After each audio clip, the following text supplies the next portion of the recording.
What is there to say about Ocarina of Time that hasn't already been said?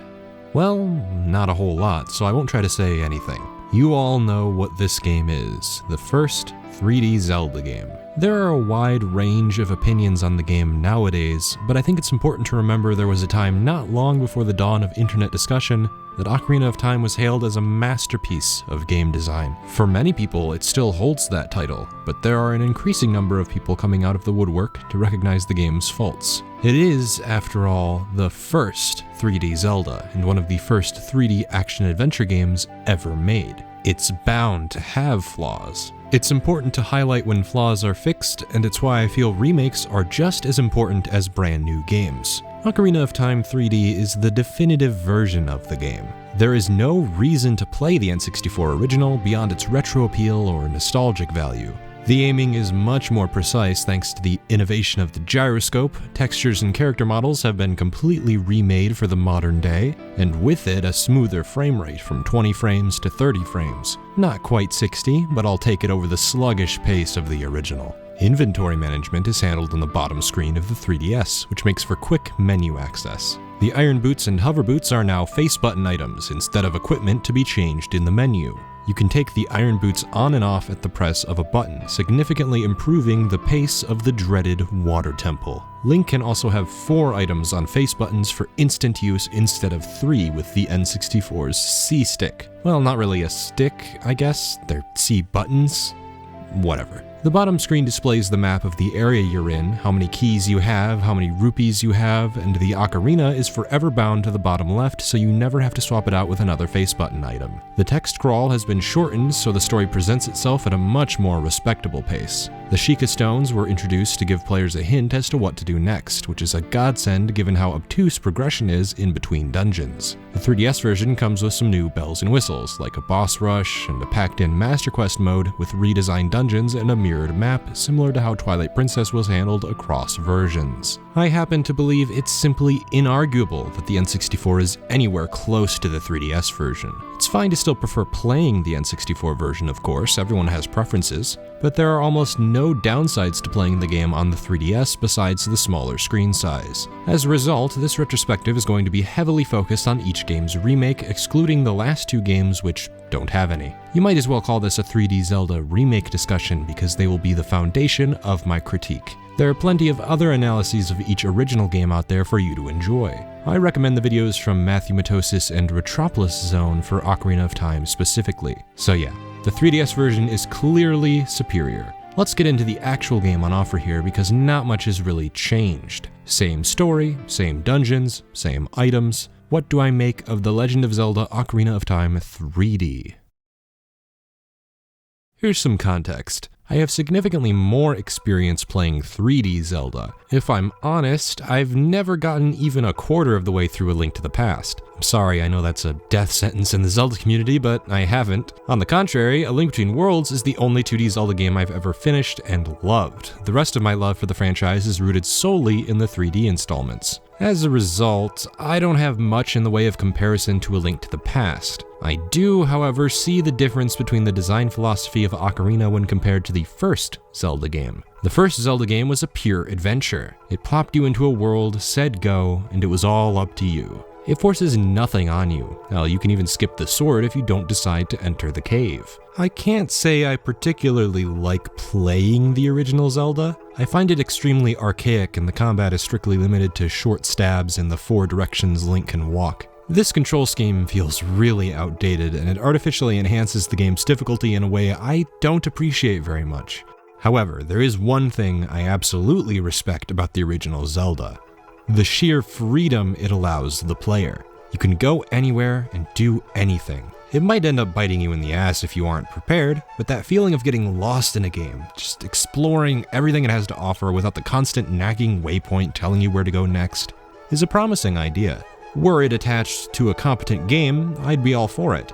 It's primarily why I enjoy the Soulsborne series so much. Ocarina of Time is the polar opposite. The freedom it allows is limited to the side objectives and a few dungeons you can do out of order. For instance, if you really want to, you can do the Water Temple before doing the Fire Temple, and you can also do the Spirit Temple before doing the Shadow Temple. That isn't the order Navi will push you toward, but it's an order you can do if you want. This makes for an incredibly linear story progression, perhaps rightfully criticized in sequelitis as being demonstrably worse than the design philosophy of the original. You have to admit, it's a lot easier to pick up and play Ocarina of Time. I first played it in 2012 and had a pretty easy time getting to grips with it, in stark contrast to almost all of my attempted playthroughs of the original Zelda. But I'd be hard-pressed to argue that I prefer the more linear design philosophy when compared to the non-linear focus of the original. I do not, however, think that because the game is more linear, it equals a bad Zelda game. That simply isn't true. Even one playthrough should be enough to show how competent a Zelda game it still is.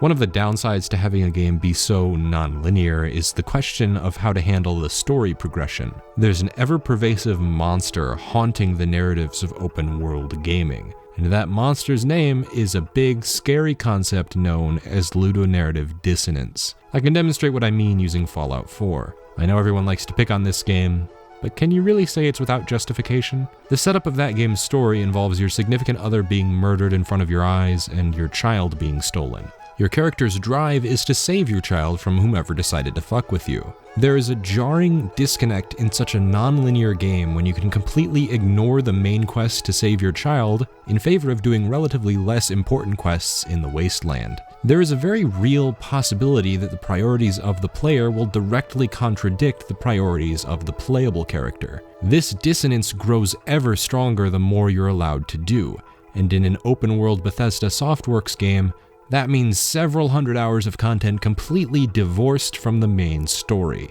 Linearity often goes hand in hand with well-crafted storytelling. Ocarina of Time definitely lets you explore Hyrule, but the restrictions on the scale of the world ensures that the diversions found while exploring don't take too much away from the overarching story driving Link forward. You can even argue the exploration is key to Link becoming strong enough to defeat Ganondorf, which at the end of the day is the ultimate goal. Strength in a fight against someone who holds a piece of the Triforce and usurped the throne is pretty important. In a plot to find your son, urgency supersedes strength and experience. This isn't to say that non-linear games can't tell a well-paced story. They just struggle to tell such a tightly paced narrative when there is so much player freedom. Fallout New Vegas presents a brilliant method to deliver a narrative by seamlessly interweaving player choice into the narrative. The only information you have upon booting up a new save is that you were shot by someone. You don't know what your life was before you were shot, so you're essentially plopped into the world with nary a clue what to do next.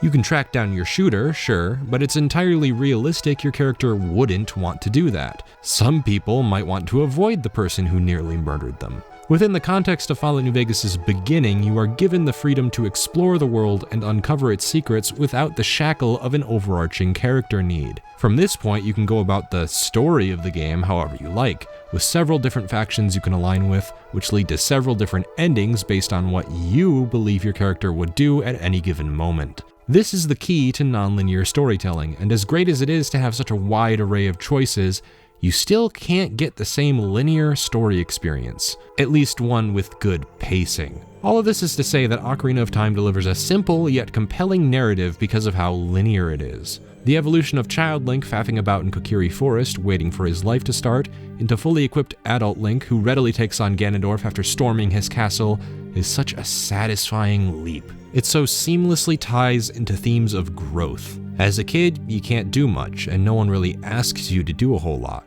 Most NPCs just tell you to fuck off. It isn't until you're grown up that the world is depending on you to save the day. As an adult, you can explore the world more thoroughly and take on some of the toughest threats it has to offer, including Ganondorf. The world feels more oppressive when you're grown up.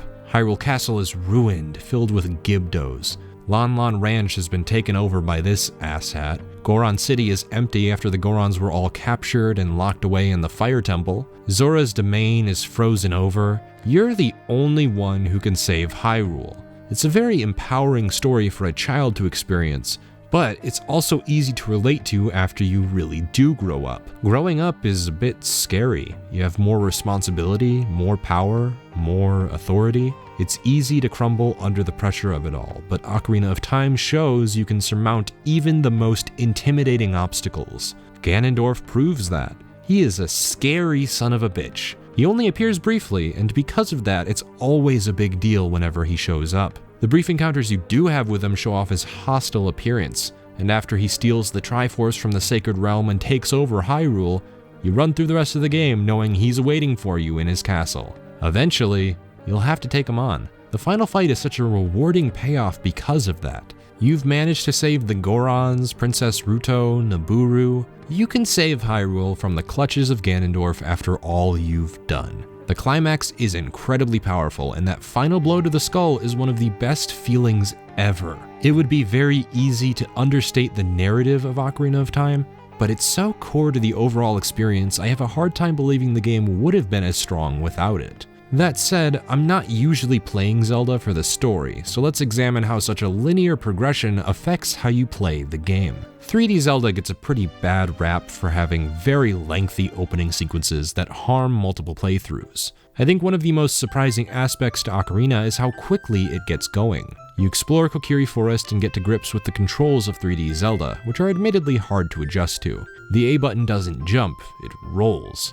To jump, you have to walk off ledges, which, as many have pointed out, flies in the face of conventional game design. That's why it's nice to have an environment that forces you to explore it for rupees to progress. It isn't hard at all to get a sword and a shield on your second playthrough. It takes almost no effort. And after you do that, you enter the first dungeon, which gives you the slingshot so you can start playing around with new items and puzzles. Accessible is the perfect word to describe the opening of Ocarina. It takes almost no time at all to get going, while still allowing the breathing room for newcomers to get used to how Link controls. The first dungeon isn't necessarily anything to write home about, but it's a perfectly fine introduction to 3D Zelda's dungeon design on a basic level. You find the slingshot very early on, and it makes the dungeon a lot easier because you can now deal with the pesky Skulltula on the vines blocking your path, as well as the Keese that are tricky to deal with when you only have your dinky little sword. It's also the only way to get Goma down from the ceiling. The dungeon makes great use of 3D space. As you climb up the tree, it adds a sense of vertigo that you can't have in a 2D game. This height even allows you to interact with the dungeon, making use of your velocity when falling to break through the spiderweb in the central room. It also teaches you to light your Deku Stick to move fires to different locations, to light torches, or burn spiderwebs. You're taught this so that you're familiar with many of the concepts Ocarina of Time will use for puzzle solving. Lighting every torch in a room, for example, will be used time and time again for optional and mandatory progression. Most of the dungeons have logic puzzles. Much like setting fire to a spiderweb, you need to know that sunlight will activate sun panels, or that bombs will break weak walls. It isn't until Dodongo's Cavern where you're overwhelmed with the amount of pathways you see just by starting the dungeon. As soon as you walk in, there are several doors on either side and bridges at the top linking together different rooms. This uncertainty as to where you need to progress is key to some of the strongest dungeons. Finding the way forward is initially difficult, and once you do, the dungeon will test your awareness of your surroundings. Once you unlock the bombs, for instance, you need to figure out that the bombs will work on the eyes of the giant skull to open the way to the boss. The genius of this key item is that it's an upgrade of something you've been using for half the dungeon, the bomb flowers. The bomb flowers act like every other bomb, but they're stationary. This means if your target is too far away from the bomb flower, it won't be possible to use it to blow up the target. Once you get the bomb bag, you can now blow up anything you want. This opens up the entire dungeon and lets you explore a few new areas you may have made a mental note of. It's very reminiscent of the Metroidvania genre. This complexity is taken to the logical extreme in the Water Temple. This is probably controversial, but the Water Temple is the best dungeon in Ocarina of Time, and I can say that more confidently playing the 3DS version, where the Iron Boots aren't a pain in the ass to use. This dungeon is the culmination of everything I've just laid out. When you enter it, you can see the entrance to every single pathway. It's intimidating to figure out where to even begin. Once you find the panels on the wall to control the water level, the dungeon opens up piece by piece. You begin to explore your options until you find the next two panels. When you have a grasp of all three water levels, that's when the dungeon becomes truly labyrinthian.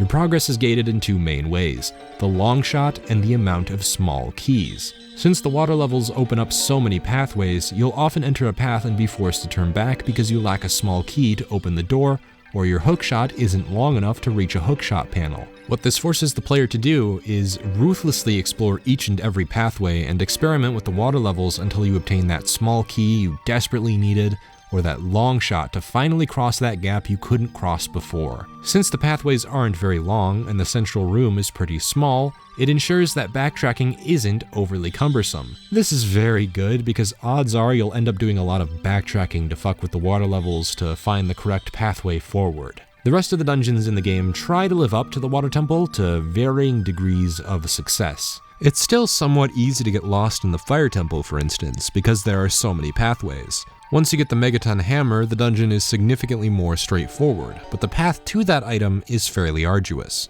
The Forest Temple makes good use of multiple pathways to confuse the player. There's really only one path forward, but you have so many options when you start the dungeon that the way forward is never obvious. Even when you do find the way forward, you may lack a key that's located in another segment of the dungeon you have yet to explore. Additionally, once you get the bow, there are several areas where you can use it to progress or unlock secrets. These two dungeons don't quite reach the same complex heights as the Water Temple, but they're complex enough that they're fun to figure out. The Shadow Temple is the least successful at emulating the Water Temple. It's by far the most linear adult dungeon in the game. I don't tend to count the first 3 dungeons as Child Link because they don't even have small keys in them. If anything, they're more preliminary dungeons meant to get you accustomed to 3D spatial awareness. That said, I think Jabu Jabu's belly is even a bit harder to figure out than the Shadow Temple. The major issue with the Shadow Temple is how much of a straight shot it is. There's a straight line through to the dungeon boss, and there are several detours on that path. Most of them are incredibly simple. Say there's a locked door.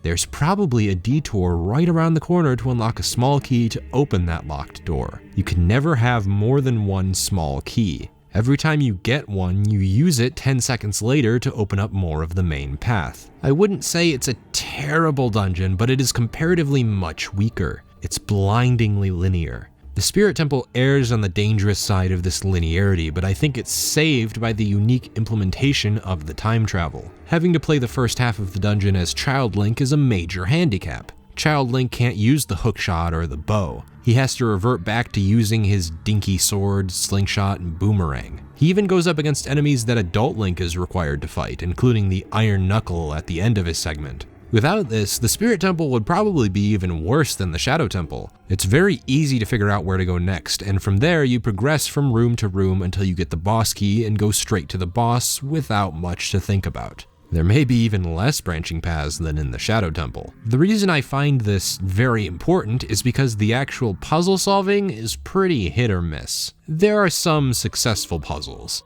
I'm thinking specifically of puzzles like this one in the Spirit Temple, where you have to copy the actions of a floating mummy thing that mirrors your every move. Later in the dungeon, it becomes more complicated, having you deal with 3 of them in the same room, and with only 1 ring of fire to dispatch them. The reason it's such a good puzzle is because you're always actively solving it. It's not as if you figured out the solution as soon as you put 2 and 2 together. You're always figuring out how the things mirroring you move, and how to get them into the fire. Similarly, the Silver Rupee puzzles are great because you're always active when collecting them. Hookshot onto a panel, equip the hover boots to reach a far-off rupee, defeat a Beamos to uncover a rupee. You need to figure out how to get each rupee on the fly, and the introduction of stage hazards puts even more pressure on you to finish the puzzle as quickly as possible. The problematic puzzles are the ones you solve long before you complete them. Block pushing puzzles are easily the most egregious. In the Spirit Temple, you'll likely immediately figure out that you're supposed to push this sunblock into the sunlight to open a door. It's the process of this that makes it horrible. First, you have to move 2 of the blocks out of the way, and then start pulling the sunblock out of where it's trapped to get it over to the sunlight. This is a case where the puzzle was solved long before you complete it, because block pushing is so slow. I wouldn't be surprised if the dev team got a little bit too excited to implement context-sensitive actions that almost no thought went into how that would translate into a fun puzzle-solving experience. It's an easy trap to fall into when dealing with new technology. The part that really ruins this is that there's no way to speed up the slow speed at which Link will push or pull blocks.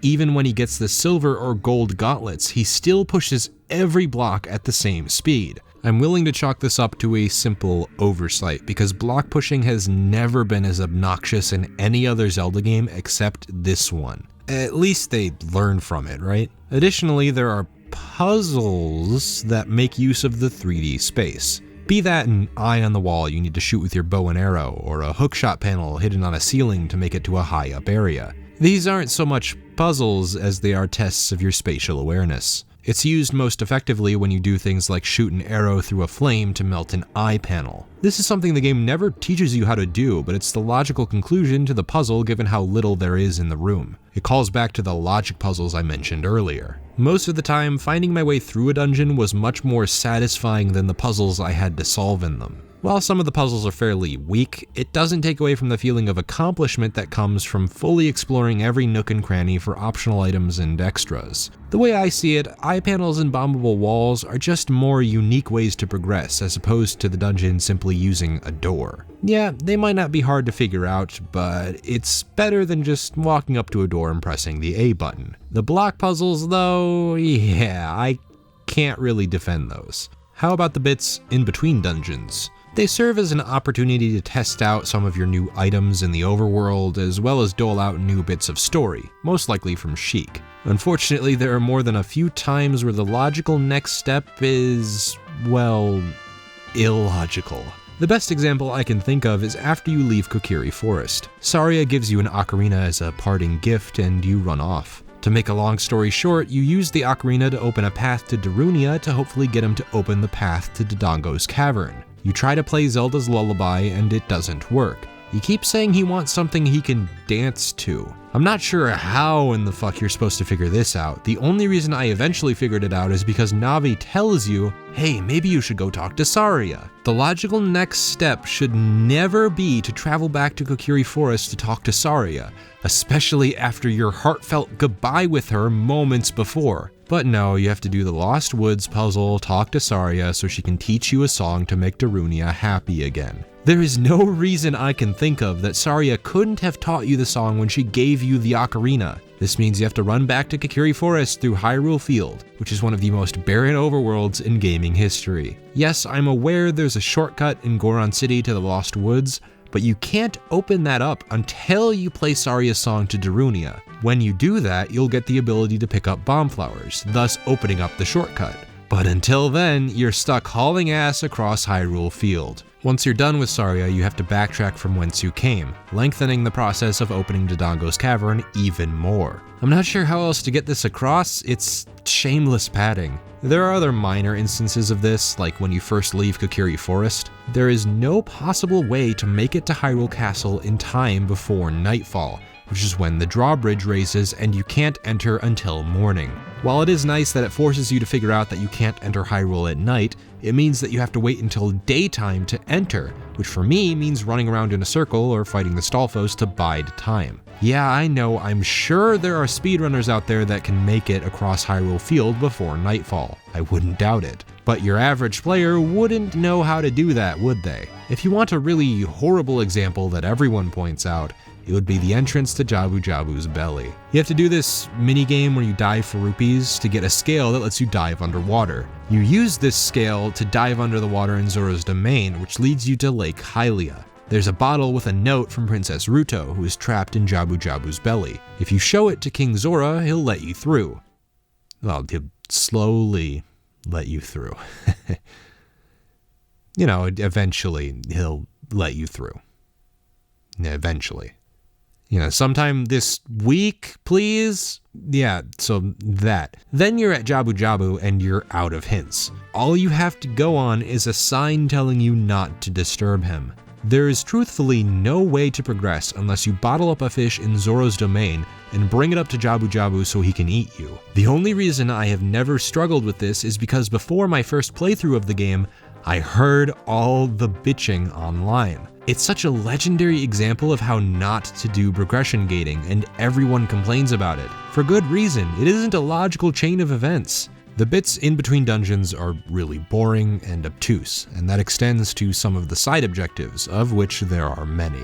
The side quests serve to offer players the exploration they might be sorely craving coming off of the fairly linear story. This mostly comes in the form of upgrades to your bags and quiver to hold more bombs and arrows respectively, heart pieces to extend your health bar, upgrades and magic items from the Great Fairy, golden Skulltula tokens which you can turn in for wallet upgrades and other goodies. There's even a sword upgrade you can collect through a trading sequence. Believe it or not, even Epona is optional until Gerudo Desert. She's in the opening, so you'd think they'd force her on you, but it is very possible you can miss her if you never visit Lon Lon Ranch. I mean, I have pity on your soul if you do, because she makes traversal of Hyrule Field much more tolerable. It's a worthy payoff to have your travel time decreased as the game goes on. It might make the first few hours a bit annoying, but since Child Link really only sticks to the eastern portion of Hyrule Field, it's never tedious enough to be noteworthy. Many of the side quests perform the same function as Epona. The heart pieces are rewarding to look for because it means you can take more hits. The magic upgrades from the Great Fairy are pretty cool, like having your magic and health meters essentially doubled.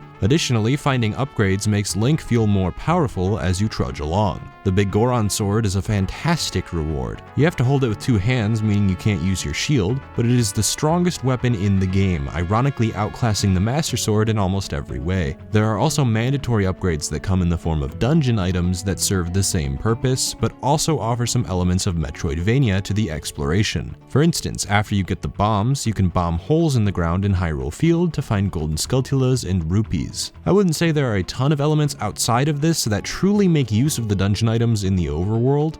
In fact, many of the side quests don't even require them. Kind of a shame there wasn't more overworld use for the hookshot as an example. It could have been cool to hide some hookshot panels in the overworld for a heart piece or a golden sculptula. Their use is almost exclusively in dungeons. I'm surprised by how useful the hookshot and bow are to pretty much every dungeon. Items like the bow, hookshot, and bombs are by far the most useful items in the game. The bow has combat applications, as well as the ability to hit faraway bombs or switches. The hookshot can bring Link to a far-off area, as well as collect golden sculptula tokens and stun enemies. And the bombs can break walls, as well as defeat Beamos and other enemies. The rest of the items are poorly utilized outside of their respective dungeons. The iron boots really only serve the purpose of walking underwater, there are no other uses for it. Similarly, the Megaton hammer will smash blocks down in the Fire Temple, and is sometimes used to push rusty switches or break rocks in the overworld. I'm disappointed in the Megaton hammer because it lacks the combat use of the bow and hookshot. It has such a short range that using it in combat over the sword is never a question. At the very least, the dungeon items are all pretty fun to use in the context of their own dungeons. The hover boots give a pretty cool extension to your jump length, and the Shadow Temple combines it with the Lens of Truth in a neat way. There's an invisible wall you can't jump to, the gap is too big. Instead, you have to use the Lens of Truth to find the invisible wall, and then equip the hover boots in front of the fan so it pushes you across the gap. Synergy akin to this would have given more use to the items that are quickly forgotten. I've strayed a fair bit off topic, so let's go back to the side objectives exclusively. While many of them have rewarding extras, the process of obtaining the optional extras is occasionally frustrating. We'll take the golden sculptulas for the sake of example. They use audio cues to clue you into their presence, and then it's just up to you to look around for them and collect their token. Most of them are hidden pretty well, but there are a few that are needlessly obtuse. You can establish pretty early on that bombing trees will sometimes lead to holes you can enter. So when you see a tree next to Hyrule Castle, you'll maybe want to bomb it. Unfortunately, it won't work. If you don't have the Shard of Agony, you'll probably never know there's a secret under this tree. So, how do you open the hole in the ground? Even though there's no other instance in the game that would lead you to believe this would work, if you play the Song of Storms, a hole in the ground will open. Now, if you're like me in this situation, you may feel like you've been slapped in the face. I feel similarly about the golden sculptula hidden in the soft soil where you plant magic beans. The game never teaches you this, but you can collect bugs in empty bottles and release them over a patch of soft soil to reveal a golden sculptula. You can do this for every patch of soft soil, and that consistency is why it's slightly more acceptable than that Song of Storms bullshit, but there's still never reason to think you could ever do something like that. You'll always know you can place magic beans, but never bugs. How the hell are you even supposed to know you can trap bugs in bottles in the first place? Bugs are never used for anything else. It's this aspect of Ocarina of Time's non-linearity that most reminds me of the original Zelda, and not in a good way. The original Zelda's idea of progression was based on an extreme level of trial and error. It taps into the many ideas presented by René Descartes and Francis Bacon concerning the scientific method. Their works contributed to the idea that you can never truly know something until you've tested it, in the same way you can't know if there's a tree you can bomb until you've bombed every tree in the game. Their findings work wonders for learning new things, but they don't translate well to the interactive medium. The process of finding out what you can burn or bomb isn't compelling in the slightest. The amount of work you have to put in far exceeds the reward you receive. This is exactly how I feel about the more obtuse collectibles in Ocarina. The Skulltulas certainly aren't the only complicated side quest, there are also the trade sequences. There are two major trade sequences, one to obtain the Big Goron Sword and the other to obtain the Mask of Truth. The quest to obtain the Big Goron Sword is far more straightforward, because the game tells you exactly where to go for each item. It isn't necessarily fun to play the mailman, but at least you know where you're going. I'll reiterate, this is for the 3DS version, I'm not sure how it works in the original. The worst of the two is the Mask side quest. This quest is abysmal without a guide. It starts at the Happy Mask shop. You can find it in Hyrule Castletown. The first mask you have to deliver is to this guard in Kakariko Village. You need to give him the yellow Keaton mask that he wants for his son. This one's easy because the guard will tell you he wants the mask so you can easily go get it for him. You're required to hear this from him on the main quest, so you can never miss it. The next mask is a skull thing that you're supposed to deliver to Skull Kid in the Lost Woods. Unfortunately, no one tells you who to give the mask to. You have to wear the mask and talk to every NPC in the game to find its new owner. I don't think I need to tell you how insanely asinine of a process that would be for 3 masks. You potentially have a situation wherein you'd have to travel to every NPC in the game 3 times to get the masks to the people they belong to. And for what? The Mask of Truth? I mean, it's a neat mask. It can uncover bombable holes in the overworld and can talk with gossip stones, which give neat insight into some of the characters or miscellaneous events that you wouldn't otherwise get from the main story. Like how Malin holds the world record for fastest horse race at her ranch. However, this is in no way a worthy reward given how tedious the quest is, especially when you factor in that there's a Zelda wiki meant to compile all this useless information anyway. Then we come to my personal least favorite side activity in the game. The fishing! Oh boy. There are 2 things you can obtain here, the heart piece and the golden scale. Truthfully though, there are 3 heart pieces you can get out of this ordeal, since there are 2 heart pieces that can't be unlocked until you get the golden scale. I'm not gonna pretend I'm an expert at fishing, in fact, that's precisely the problem. The guy at the beginning tells you the basics, and it took me a little while to get used to how it controls, but eventually I found my footing. Apparently there's a secret sinking lure you can get after netting a big enough fish, but I couldn't find it for the life of me. The small fish are pretty easy to get, but those aren't what net you the big rewards. The much bigger fish, basically over 10 pounds, get you the rewards you actually want. Here's the issue. Mechanically, I'm still not really sure what the proper way is to reel in a fish. I have a general idea. When the fish is facing you, you're holding the control stick in the right direction. When it isn't, you aren't holding it in the right direction. But when you start coming up against the bigger fish, it's practically impossible to figure out where to hold the pole. You first have to find out where the sweet spot is, something I assume changes every 2 seconds because that's the biggest hurdle to cross by far. I try to slowly move my circle pad around to find the sweet spot, usually to no avail. If I ever do find the sweet spot where the fish faces me,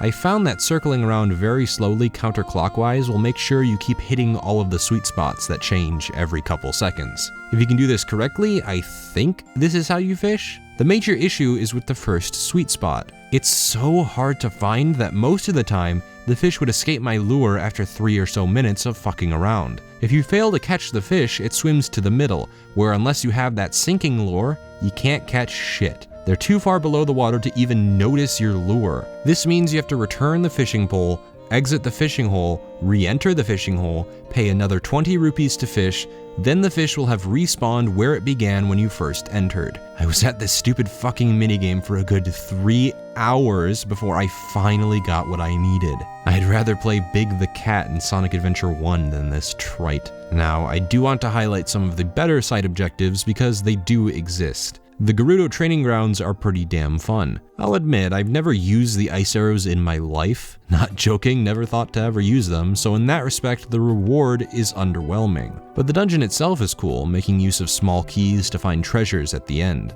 Most of the heart pieces and Skulltulas are very satisfying to find. Golden Skulltulas in dungeons are perhaps the most rewarding to seek out. Many of them are hidden reasonably well, especially the ones where you're required to use the Scarecrow song, which in the case of the Fire Temple unlocks a whole new optional segment to the dungeon. At least collecting the 50 Golden Skulltulas you need is fun. Past that, I can't really say it's anything more than pointless, especially considering after 50 you don't get any rewards until you hit 100, where the last guy gives you 200 rupees. Yeah, not exactly worth it. But I do appreciate that you can look on the map and figure out which areas you fully cleared out and which you haven't in terms of finding Skulltula. It makes the process of finding 100 much less annoying. Additionally, the horseback riding archery minigame, while laughably easy with the gyroscope, is a fun diversion, and so is hunting for Poes in Hyrule Field, even if their triggers are super sensitive and you have to individually collect all 10 souls in empty bottles when you can only have a max of 3 bottles up to that point. I don't need to explain why that's tedious. Thankfully, the merchant you need to run them to is right at the beginning of Hyrule Castletown, so overall I wouldn't say the quest to get them is super annoying. The magic beans are pretty cool because they make use of the time travel. I haven't touched on this yet, but you can switch between child and adult Link at the Temple of Time if you return or draw the Master Sword from its pedestal. If you've planted a magic bean as child Link, you can return to that spot as adult Link to ride the plant to the heart pieces or Skulltula. I really like this use of time travel. You can do something similar with the guy playing the Song of Storms. He teaches you the Song of Storms in the future because he hates that some kid played it in the past. That kid is Child Link, so you revert to a child, go to the same guy, and play the Song of Storms. This creates a paradox, since the guy could never have learned that song without Link, and Link could never have learned that song without the guy. But from a gameplay perspective, it makes very good use of the time travel. This does highlight an admittedly monotonous part of 100% completion. If you want to complete everything Ocarina of Time has to offer, odds are you'll be visiting the Temple of Time very often. Every time you do so, you have to watch a decently long cutscene where you return the sword or draw it from its pedestal. This will send you to either the future or the present, and then you can leave the Temple of Time by warping out or walking out into Hyrule Castletown. This doesn't even factor in the amount of time it takes to play the Prelude of Light and then warp to the Temple of Time. I can't help but think there was already a solution to this issue in A Link to the Past. I don't know a whole lot about that game, but from what I understand, you can switch between the light and dark worlds at will. Ocarina of Time sorely lacks a feature like this, and for no real reason. If the developers were worried about people using it inside of dungeons, they could always restrict it to certain areas in the game. It would be a lot better than playing the Prelude of Light to warp to the Temple of Time every other minute. I'm very thankful warping is even possible though, because the thought of crossing Hyrule Field every time I want to get to a specific area makes me shudder. The warping is a relatively quick and painless process too, especially since you can check what the notes of the songs are on the bottom screen if you end up forgetting. Yet another saving grace of the 3DS remake. Ocarina of Time is a mixed bag when it comes to 100% completion, but I would say that going after most of the side objectives is pretty rewarding in the end. I'll probably never collect 100 golden Skulltulas again, but I would certainly collect 50 of them, as well as collect all the heart pieces and equipment upgrades. That feeling of progression is simply unrivaled in most other adventure games. I suppose I should touch on the one aspect of the gameplay I've neglected up till now: the combat. Combat in the 2D games was relatively straightforward. If there was an enemy, you turned toward it and pressed the sword button. In a 3D plane, it's much more complicated. Seeing from directly behind Link is more immersive, but it also means you can never have a full grasp as to what's around you at all times like you can in the 2D games. So, some form of camera control had to be implemented, and since the N64 only had one analog stick, reserved for movement, this means a bit of an awkward method of controlling the camera that's ironically become a bit of an iconic Zelda staple.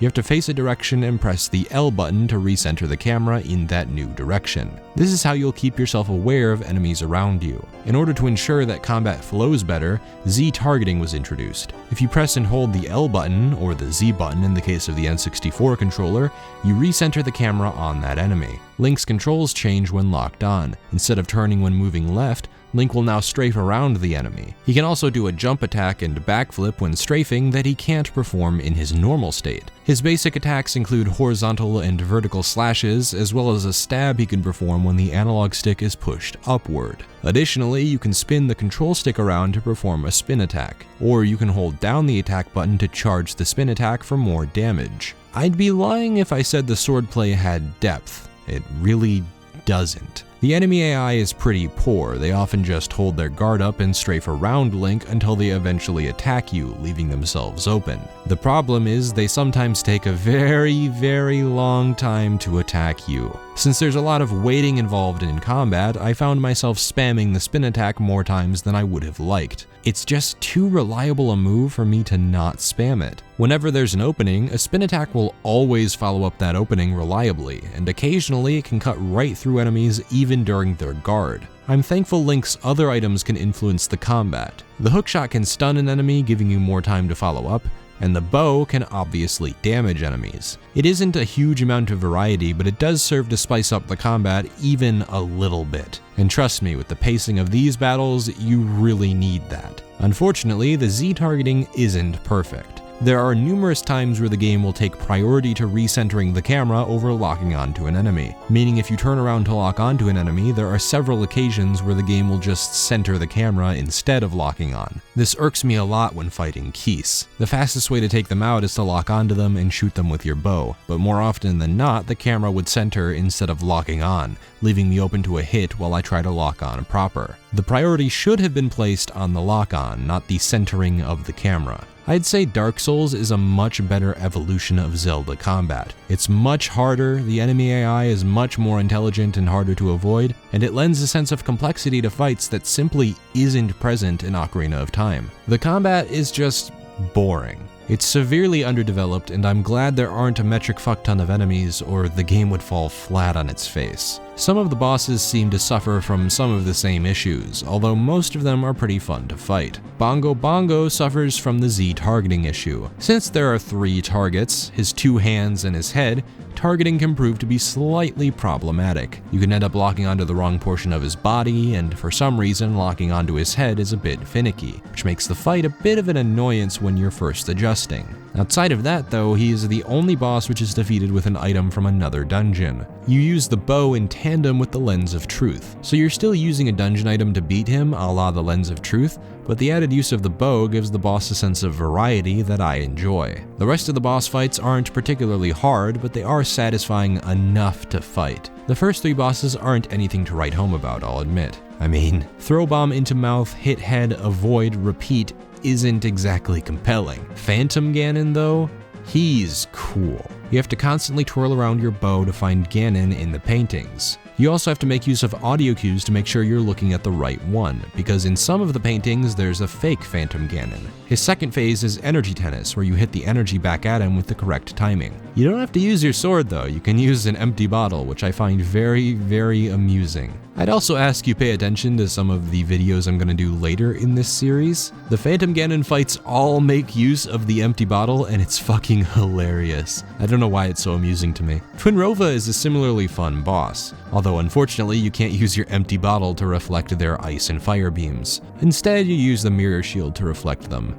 A much more boring solution, but one that makes more sense in the context of the dungeon. You have to shoot the fire and ice beams back at them until they fuse together. Then you have to absorb either 3 of their fire or 3 of their ice shots until it overcharges them and you can attack them. Again, none of these bosses are incredibly challenging. Most of them are piss easy, but the majority of them require at least an ounce of thought to beat, and for that I think they're satisfactory. Plus, none of them overstay their welcome. By no means the best in the series, but they are passable. Ganondorf is a little bit lackluster though. His first phase is Energy Tennis with the added bonus of shooting him with light arrows. It's kind of interesting because you can't lock onto him due to his immense power, but all that complexity really adds is that you just have to shoot him with your bow and arrow instead. The atmosphere of his second phase is really deadly, and it's cool that he handicaps you by knocking away the Master Sword. It's just a shame that you hold on to the big Goron sword, so if you've done that side quest, you don't feel nearly as defenseless. In addition, if you pay attention to Ganon's AI, he isn't the brightest boss in town. Avoiding his attacks is as easy as rolling under his legs or dodging to the right or left. Though I have to say, the music is on point. I love it.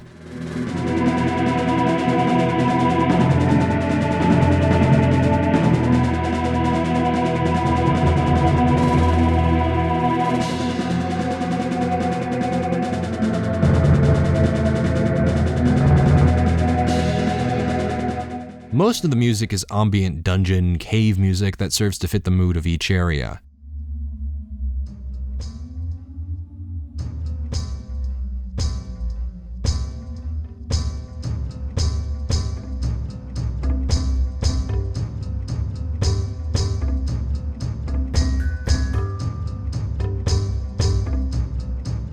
The standout pieces, though, are Hyrule Field and the Lost Woods, as well as the various Ocarina songs you can learn. They're very memorable and stick with you long after the credits play.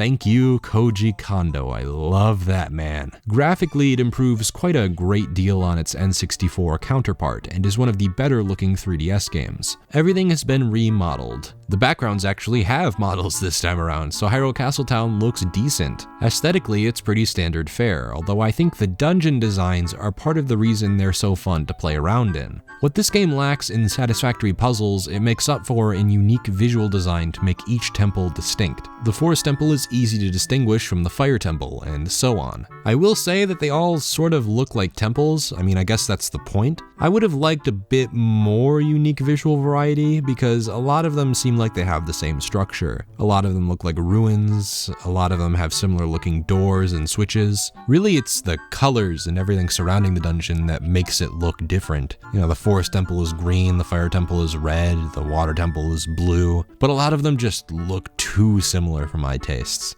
Let's talk about the frame rate. You know, even if it's only 30 FPS, it's much better than the laughable 20 FPS of the N64 version. My god, that game runs terribly. I'm obviously disappointed the remake couldn't have targeted 60 FPS, but I mean, fuck it. I guess I've come to expect 30 nowadays. I am one of those PC Master Race snobs that takes nothing below 60 after all. Before we end the video, I suppose I should touch on Master Quest. It only changes how the dungeons are designed. It doesn't change anything in the overworld or any of the side quests. In the 3DS version, it mirrors the world as well, making it a bit more challenging on a repeat playthrough where you're familiar with a specific layout. For the most part, the challenge of Master Quest is its greatest asset. It makes use of the fact that you probably know the mechanics very well, and it tests your knowledge of them to various extremes. Take the Great Deku Tree. The vanilla version didn't teach you about lighting Deku sticks on fire until after you fell and broke through the webbing. In Master Quest, you're expected to know you can burn webbing with a lit Deku stick. The dungeon uses this to its advantage and makes it the central theme of the entire dungeon, taking it beyond where it ever was in the vanilla version. Take the room with the spinning cylinder of spikes. In the vanilla version, you had to dive underwater to activate a switch that would lower the water level so you could take the movable platform across it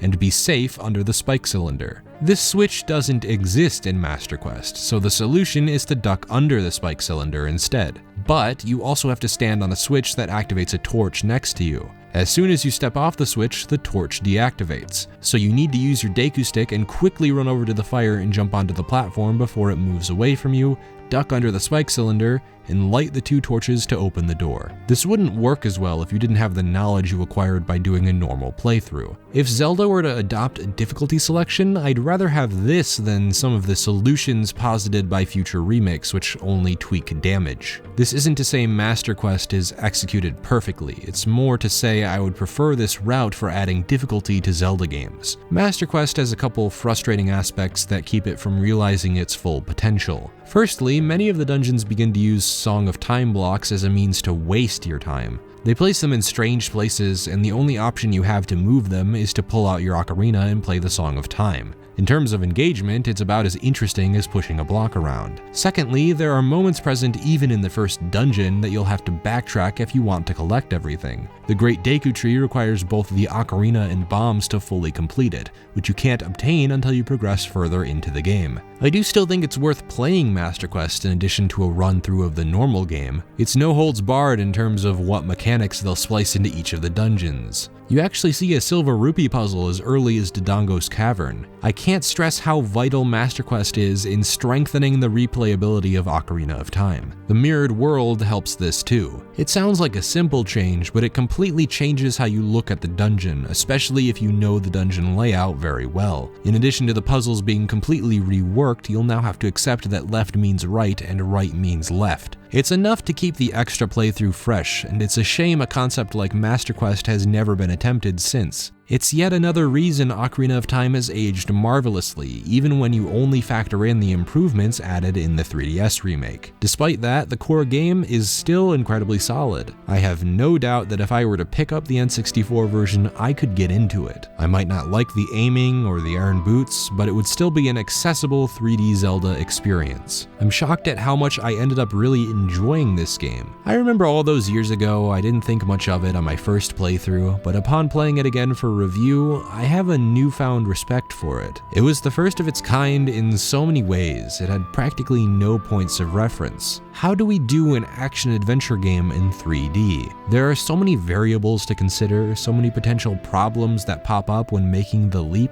Ocarina of Time managed pretty damn well despite its flaws. I wouldn't say it's among my favorite Zelda games, but I can say it's improved in my mind. I used to think a bit less of it, but I can safely say this is a solid first attempt. It may have been outdone since, but I don't think it takes away from how great Ocarina of Time still is. For that, it earns my respect. Up next, Majora's Mask, the Black Sheep. But I mean, because of its resurgence in popularity as of late, I'm not even sure if I can still call it a black sheep. I'll be covering that game's 3DS remake, with perhaps a bit more emphasis on its original version. Join me then, if you will. In regards to the video at hand, I hope you agree with me, but if you don't, feel free to leave a comment below. I'm always willing to have a discussion about anything. All you have to do is ask. If you liked the video, feel free to give it a thumbs up, and if you didn't like it, feel free to give it a thumbs down. All I ask is that you tell me why you liked or didn't like it so I can take that feedback and improve myself, my content, and my channel. Thank you for watching. My name has been KingK, and I certainly hope you have some well-deserved fun today.